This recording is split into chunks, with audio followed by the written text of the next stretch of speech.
And at last, I have the ability to work well, show empathy, and maintain positive relationships. At last, my symbol is apple. Thank you.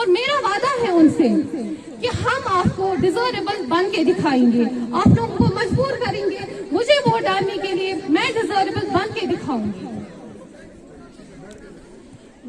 میں نے کل ہی بولا میں کسی کو force نہیں کروں کہ مجھے ووٹ ڈالو. اگر آپ لوگوں کو لگتا ہے کہ کیپیبل ہوں, ڈیزربل ہوں ہیڈ گرل بننے کے لیے تو آپ مجھے ڈالیں, اگر نہیں تو نہ ڈالیں, آپ کو کوئی فورس نہیں کرے گا. بس یہی میں نے جو بولنا تھا وہ میں نے کل ہی بول دیا تھا, اور میں کچھ بولنا نہیں چاہوں گی. بس اگر آپ لوگوں کو لگتا ہے میں ڈیزربل ہوں تو آپ مجھے ووٹ ڈال سکتے ہیں. میرا نام کنیز فاطمہ اور میرا سمبل سائیکل ہے. Thank you.